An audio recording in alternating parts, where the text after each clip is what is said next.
उपमुख्यमंत्री आणि गृहमंत्री आदरणीय देवेंद्रजी फडणवीस साहेब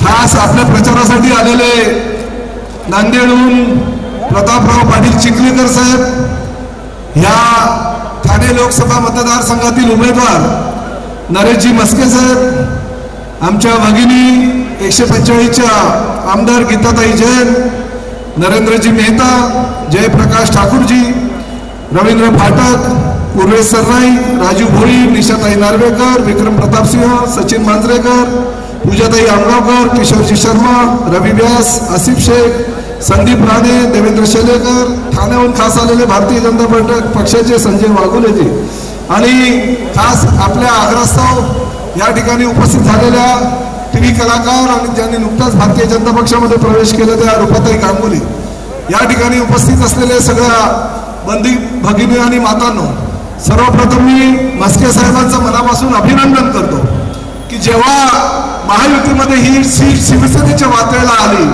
आणि त्यांना उमेदवारी जाहीर झाली त्याच वेळेस नरेश मस्के निवडून आले होते, कारण मीरा भाईंदर शहरातील जनतेचं महायुतीवर प्रचंड प्रेम आहे आणि आज आपल्या प्रचारासाठी ज्यांचं विशेष प्रेम या जनतेवर आणि प्रामुख्याने जनतेचं ज्यांच्यावर आहे ते आमचे राजकीय आयडॉल देवेंद्र फडणवीस साहेब आपल्या प्रचाराला आलेले, त्यामुळे तुमचा विजय निश्चित झालेला आहे। मी देवेंद्रजीने सांगितलं की गेल्या निवडणुकीमध्ये 145 विधानसभा मतदारसंघातून ज्यावेळेस नरेंद्र मेहता आमदार होते 69,000हून जास्त लीड मिळाला होता आणि ह्या निवडणुकीमध्ये आपल्याला 69,000चा लीड हा पुढे न्यायचा आहे।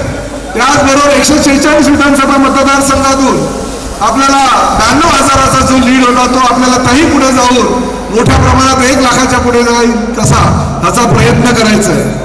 मध्यंतरीच्या काळामध्ये भारतीय जनता पक्ष आणि शिवसेनेच्या कार्यकर्त्यांमध्ये थोडासा वादविवाद झाला होता, परंतु साहेब आपण पुढाकार घेतला, परंतु हा वाद पेलातला वादळ होता आणि ते लगेच ताबडतोब नरेश मस्के यांची उमेदवारी जाहीर झाल्यासारखं शमलं। काही वादविवाद ह्या एका कुटुंबामध्ये वाद असतात, तर आपला एवढा महायुतीचा प्रचंड मोठा पक्ष आहे आणि त्या पक्षामध्ये थोड्याफार प्रमाणात होतात, पण तुमच्यासारखे नेते ह्या राज्याला लाभलेले असल्या कारणानं असे वाद पेल्यातलं वादळ ठरतात आणि ताबडतोब अशा ह्या सभांच्या आधीच ते निघून जातात। त्यामुळे नरेश मस्के यांचा विजय या ठिकाणी निश्चित आहे।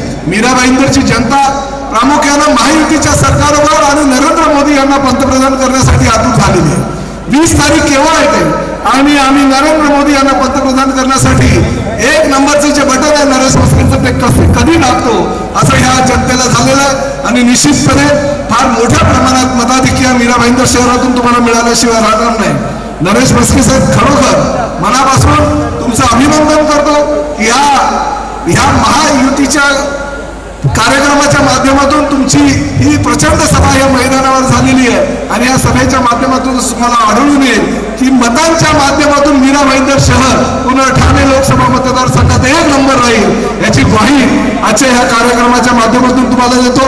मी नरेंद्र मोदी हे देशाचे पंतप्रधान व्हावे ह्यासाठी 3ऱ्यांदा पंतप्रधान होण्यासाठी आपण जे प्रयत्न करतो त्या प्रयत्नांचं स्वागत करतो। माननीय मुख्यमंत्री एकनाथ शिंदे साहेब आणि उपमुख्यमंत्री देवेंद्र फडणवीस साहेब आणि उपमुख्यमंत्री अजितदादा पवार यांनी आपल्या या मीरा भाईंदर शहरामध्ये 3,000 कोटी रुपयाचा साहेब निधी दिलेला आहे। त्या 3,000 कोटी रुपयाच्या माध्यमातून 1,800 कोटी रुपयाच्या सिमेंट कॉन्क्रिटीकरणाचं काम चालू आहे, तर 1200 ते 1300 कोटी रुपये इतर विकास कामांसाठी चालू आहे।